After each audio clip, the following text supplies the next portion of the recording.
Welcome into another live edition of Tap In Eagle. I'm Nick Cousin. He is Fernando Palomares. Thank you all for tuning into our live episode last week, if you're back this week, and also our Masters live stream from a couple weeks ago. If you're tuning in from there, thank you again. This was a wild week in golf, probably one of the wildest weeks ever in golf, Fernando. And Yeah, man. and the biggest takeaway, LIV is not dead yet. No, sir. We Mm, started we started the week with all these reports about how LIV was done at the end of the season, then LIV was done before Mexico City event, then after Mexico City event, and then we're watching the event and it goes out. It That's goes so out funny. after the opening tee shots. Live goes out. So then we're like, oh, is this the end? Is this the end? What's happening here? And then we go through the whole event. Jon Rahm wins, and then they talk about, okay, we're coming back next year. So LIV is still here, Fernando. Yeah, we're all happy Liv is still here. I mean, at least true golf fans are happy. I don't know why some golf fans are against Liv. I think the PGA Tour does a great job of manipulating the media and manipulating people into thinking that Liv should not be alive and maybe try to get their collective consciousness on their side. But I think the Liv is not going anywhere. I mean, as long as it's funded by the PIF or otherwise, I mean, they should be able to find other sponsors because the product is great. Such a great viewing experience. Obviously, not it was not the case on day one, but in general, it's always awesome to watch, especially this tournament, since it was played here in Mexico, including well Chapultepec in Mexico City. I'm actually playing there on Monday for like a foundation event. So I'm very excited to see how the course is set up right now. The greens are going to be fast and firm, so cool to play it on those conditions and just go after it after watching these guys just pummel it. I mean, at least Ram. I mean, he shot 21 under. Well, what LIV has done that's been positive for golf, and people might not admit this, it's made it a global game. It shows that golf is everywhere. We've seen that with South Africa. We've seen that with Adelaide. We saw that with Mexico City this weekend. And it's made golf wealthier.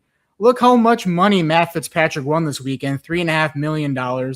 We were talking about that hole out from Gary Woodland at the RBC Heritage. That shot made him Wow. $2,800 more dollars. So I And he don't was think tied for eight. and he was, yeah, exactly. So the people that are like LIV is bad for golf, everybody's wealthier because of LIV, Fernando. Yeah, I think Liv has done great things for the game.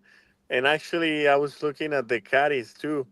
Like the caddies are getting paid more now, thanks to Liv. Ian Poulter posted a few graphs on his Instagram today to show how Liv caddies are getting paid better ever since Liv came out. For sure. And yeah, there we go. LIV here to stay. We're glad that's happening. Let's get into Jon Rahm's performance. You mentioned it a little bit. Won by 5 shots, absolutely dominated the field.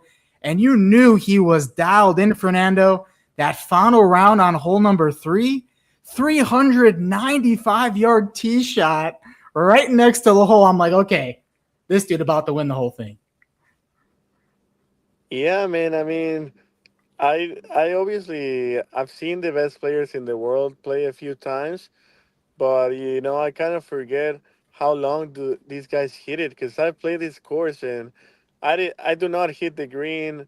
I do not drive the green on three, and Ram almost made a hole in one. Man, it was incredible. I saw that Jose Luis Ballester, like the guy from the Fireballs, had an average driving distance of 370 yards. Man. Man, I want to just go and see how much I could hit it off the tee because I can hit it about 275, 280. I bet that's probably up in the 300s in Mexico where you're at.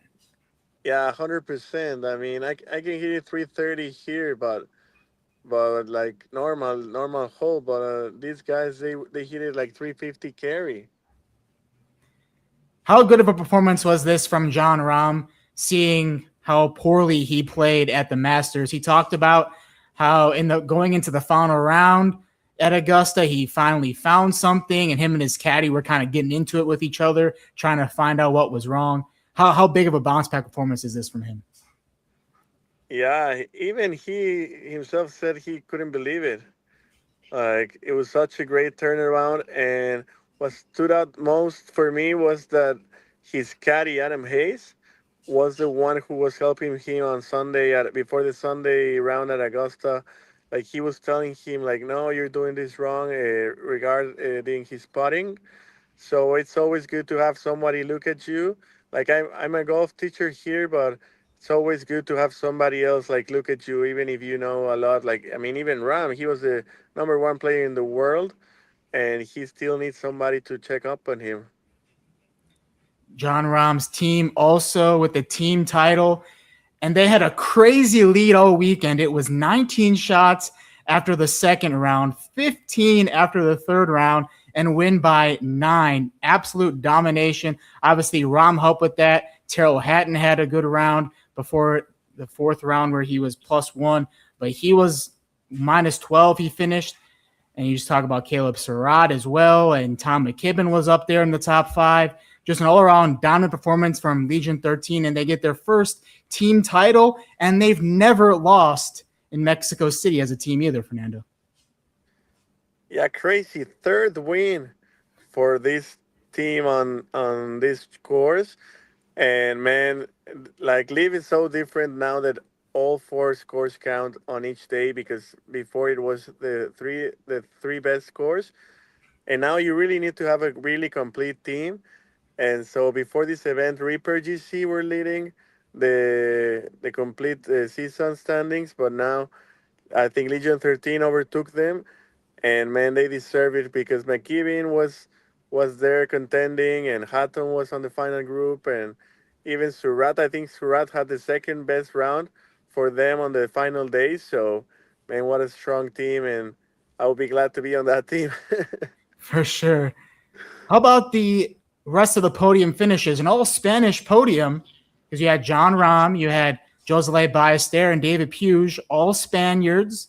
What did you think about David Puig and Josele Ballester's performance? Yeah, I mean, we know how good these guys are.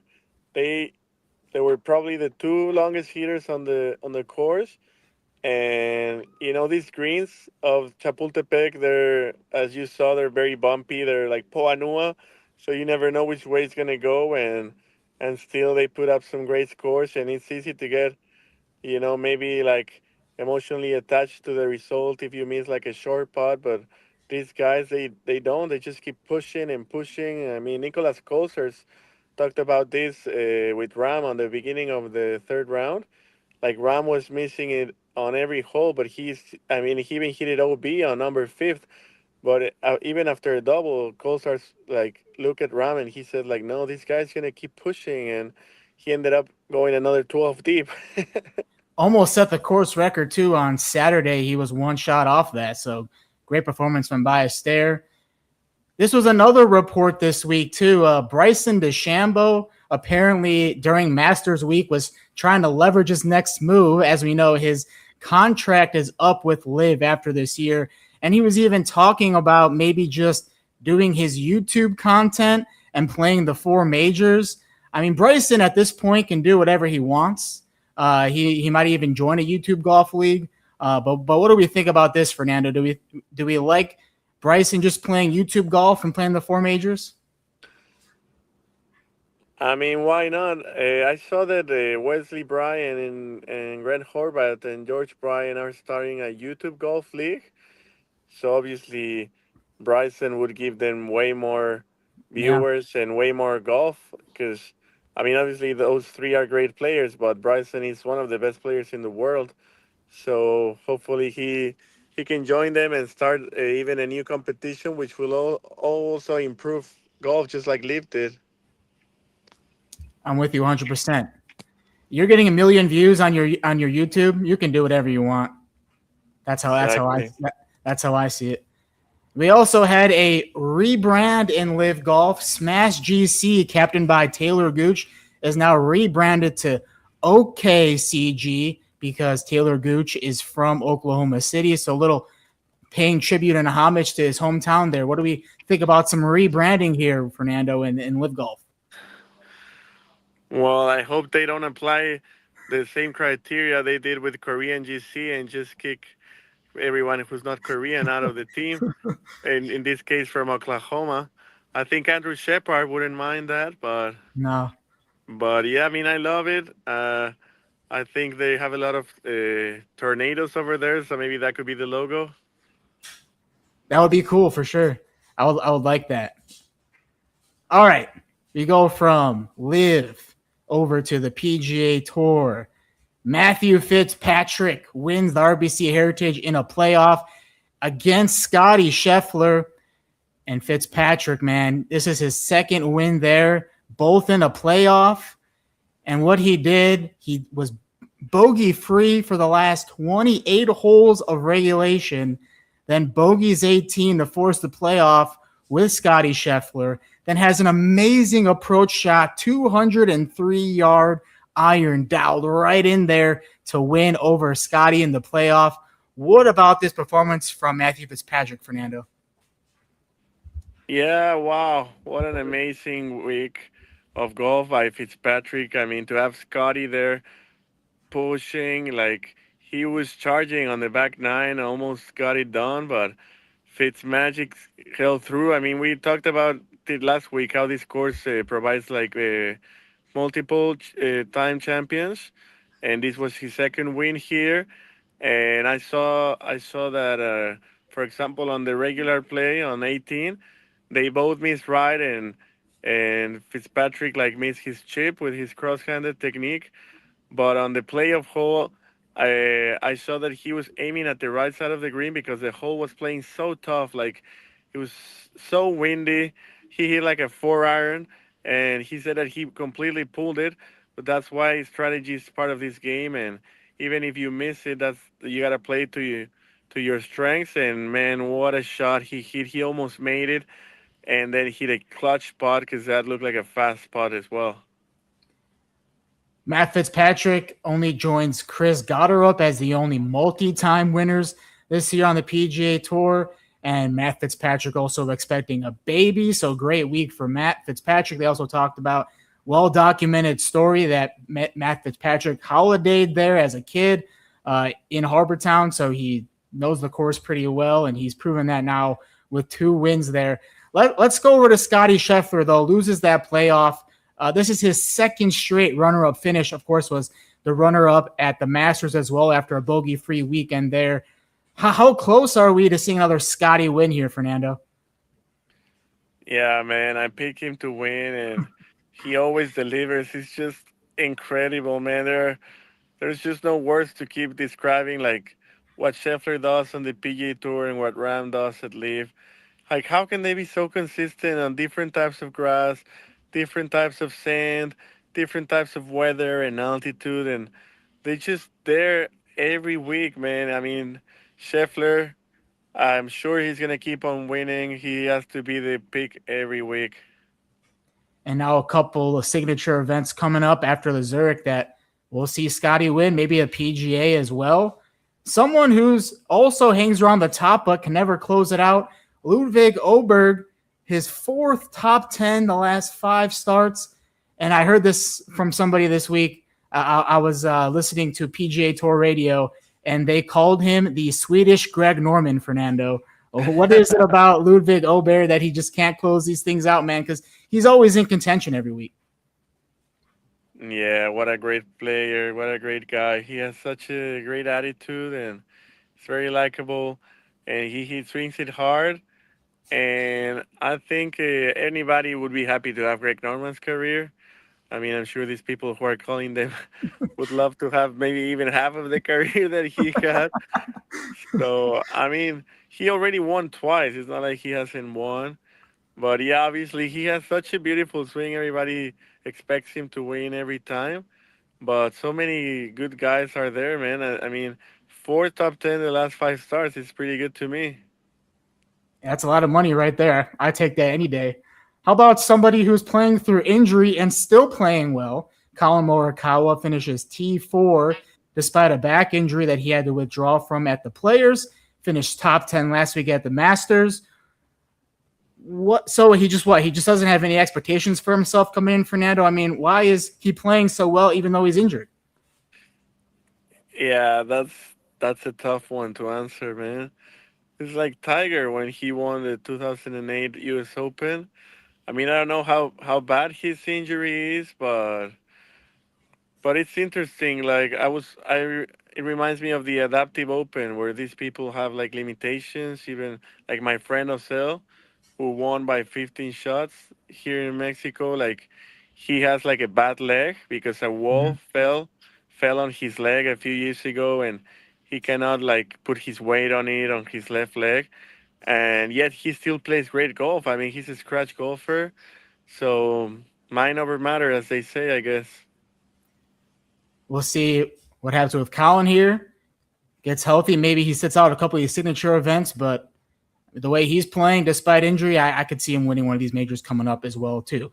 Let's go over to the only event on the PGA Tour this week, the Zurich Classic. And of course, they're paired up in teams this week. So the betting favorites going in, Shane Lowry and Brooks Koepka teamed up together. Lowry won this event with Rory McIlroy 2 years ago, and Rory's now playing. So Shane said, hey, Brooks, come be my partner, man. And then the Fitzpatrick brothers as well. Those are the betting favorites at plus 1,200.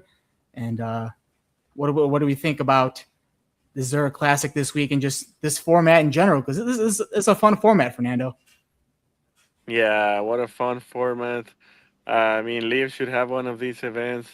I think it's great to have like a teammate in golf. Like normally it's like maybe a bit lonely sport. Even if you have a caddy, like all the weight relies on you. So it'll be fun to see these guys battle it out. I mean, Shane is pretty lucky. If he doesn't have Rory, he has Brooks. So I mean, that's definitely one of the favorites. But I think this week I'll go with Alex and Matt. We have talked about them the last few months, and they just both keep getting better and better. I mean, they have just but won recently, so definitely the team that is most informed. And obviously, Shane Lowry, Brooks Koepka, Matt Fitzpatrick all are full-time status on the PGA Tour. But this does count as a PGA Tour win. So if the Fitzpatrick brothers win, then Alex gets a full-time membership on the PGA Tour. So that would be fun. He already won this year, too, on the DP World Tour. Yeah, exactly. He won in India. I mean, he most likely is gonna get a PGA Tour card anyway because the PGA Tour Mm-hmm. awards a card to the top 10 on the DP World Tour race to Dubai at the end of the season. But I mean, if he wins now, then he's not gonna have to wait. He's not gonna have to keep playing well. He can he can take advantage of this opportunity for sure.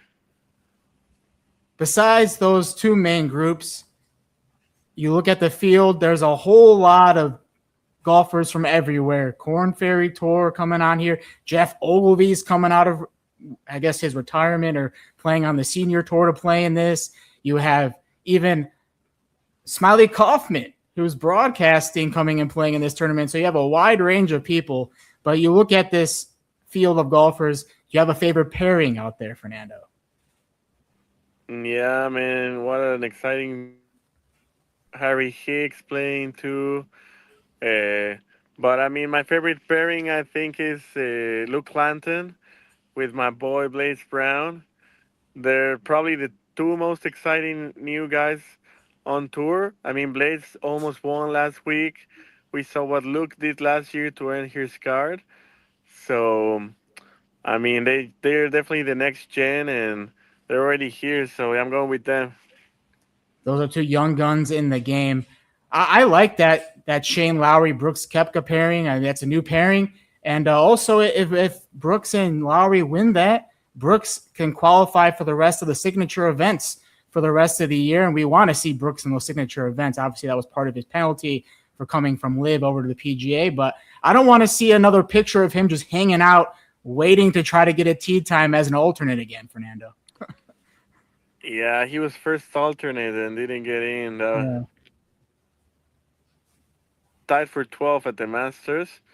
It was interesting that that didn't earn him a spot, but talking about first start, and it's in LIV Mexico. We had Luis Carrera, the Mexican, and he filled in for Bryson on Sunday. So that was cool to have another Mexican besides Abraham Ancer and Carlos Ortiz. So yeah, also another pairing I like to watch is Sahiti Gala with Aaron Rai. Oh yeah. I think they both have like Indian roots, but they they have been raised in other countries. I think that would be fun to watch. Tony Finau, Max Gracerman is another good one. Those are both two golfers who are consistently good every year. Let's have a little fun though. What would be a dream pairing for you, Fernando, to see in this tournament? I Could mean, be if we could could be pick anybody. anybody on Yeah, any time of anybody in the, any tour. We'll just have fun with it. I think I'll have like Bobby Jones with Sevi Ballesteros. There you go. What about how about modern day? Who are you looking at? I mean, maybe I have like Lydia Ko and maybe with Nelly Corda. But I mean, they're women. But I think that I would follow that pairing for sure. Oh yeah, I mean those are two big hitters on the LPGA. Give me Bryson and Rory playing together. I don't know if they would agree to do that. There might be some fists and yelling at each other and getting in arguments, but that's great TV for me right there. Yeah, exactly. Because if we're talking about dream pairings, we should like say something that shouldn't be able to happen. And a LIV player and a PGA Tour player would be fun. And Maybe. Bryson already called out PGA guys who are on TGL, like, hey, let's put crushers up against anybody from TGL. Yeah, based on the consistency and talent, like Scotty and Ram, I think they will be unbeatable. Oh, Obviously, Tiger and Phil, we never saw it. Like I think we saw it once in the President's Cup, but I mean, obviously that would be the most watched tournament of all time. man, if everyone's playing in that and those were the pairings, Yeah, that would be fun. appointment TV, people, appointment TV. Let's get into your Fernando's favorites for this week. You're going with Fitzpatrick brothers and your sneaky pick of one of your favorite pairings, Luke Clanton and Blades Brown. Yeah, I mean, like we said, Fitzpatrick are looking like Scotty in his prime. I mean, they're beating Scotty in his prime. And Luke has been a little quiet this year, but I think the fact that Blades is playing great, I think that's gonna help him propel his season here. I'm also agreeing with you. I have the Fitzpatrick brothers just playing too well. Both of them have multiple wins this year. And Koepka and Lowry. That's a new pairing. I'd like to see them win as well. Give me those two to win this weekend. Some sad news though. RIP Sony Open in Hawaii. The PGA Tour deciding to no longer play the Hawaii part of the season. They're usually the first two events of the year. We didn't see the Century Tournament of Champions this year, and now we won't see the Sony Open next year, Fernando. So Chris Gotterup will be officially the last winner in Hawaii. Yeah, I'm sure they have like a different plan to kickstart the season that hasn't been announced yet. A bit sad to see Kapalua and Waialae, like you said, like go away from the tour, the PGA Tour. I think it was a great start to the year because Hawaii has such a great vibe, looks very quiet and very tranquil. And but I mean, I'm always like open for new things. If I was them, maybe like you said, I would use like a big market to open the season, like Mm-hmm. Chicago or New York or Boston, where not much golf is being played. But if it's gonna start in January or I don't know when, then I'm not sure what's gonna happen. But since the PGA Tour changes the schedule every year, like anything is possible, especially with I mean with the way the fall season has developed into. They have moved also the Mexican tournament in Vallarta towards the end of the season with the Cabo tournament. So I think maybe a nice follow up to that might be like another international tournament. We'll see.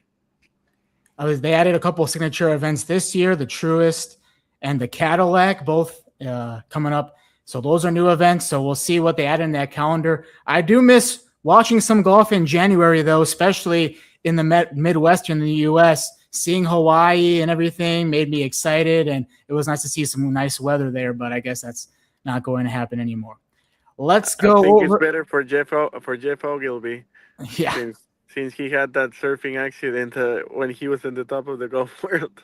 yeah, yeah. DP World Tour back this week, continuing their Asian swing in the Volvo China Open. The two favorites, Daniel Hewler, who won on the Asian Tour in his home Open, the New Zealand Open, and Angel Ayora, who's pretty much the favorite every week, one of the young guns trying to get on the PGA Tour. He's always up at the top of the leaderboard, but still looking for that first win on DP World Tour this year, Fernando.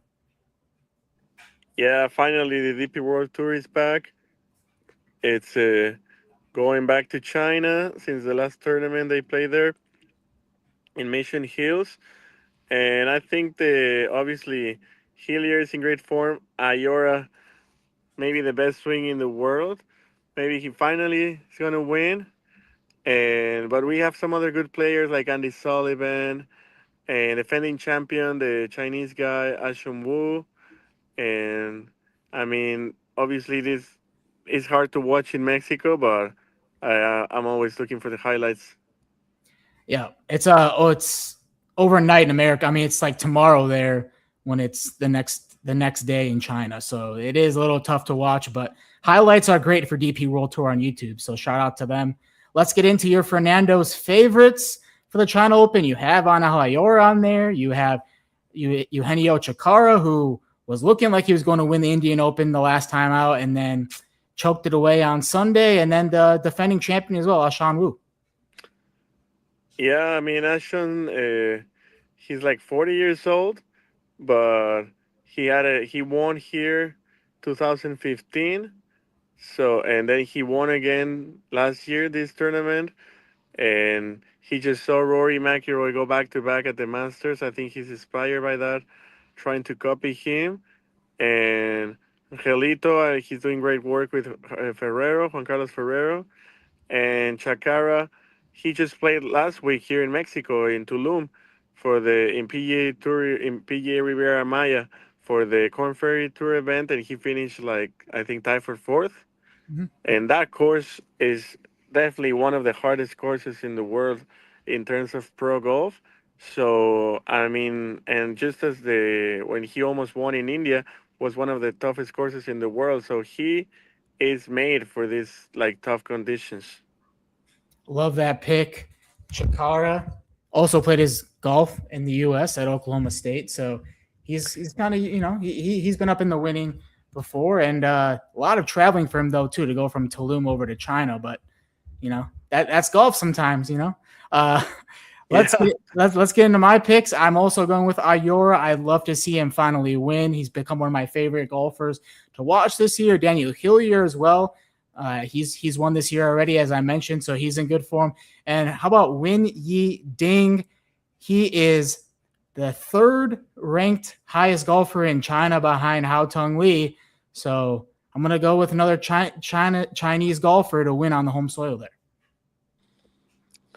Yeah, China is a different world. Like I've never been there, but it just looks so strange. So I think a local player might be the best fit. There we go. There's our picks for the week. Appreciate everyone who is tuning in live. We're all over the place tonight. We're on YouTube, Facebook, Twitter, everywhere, Fernando. And if you're tuning in for the first time seeing this, make sure you subscribe to the channel for weekly episodes. We'll be having live episodes every Tuesday night here on the channel. We got the PGA Championship coming up in a couple of weeks. We'll have one of our guests, Andrew Shepard, on the ground there with a preview. And after this Zurich Classic week, we have 2 signature events on the PGA Tour. And we'll have LIV Golf starting back up in a couple of weeks too with LIV Golf in Virginia. So a lot of golf coming up, and this was a wild week, Fernando. What are some of your final thoughts on this week that we witnessed in the golf world?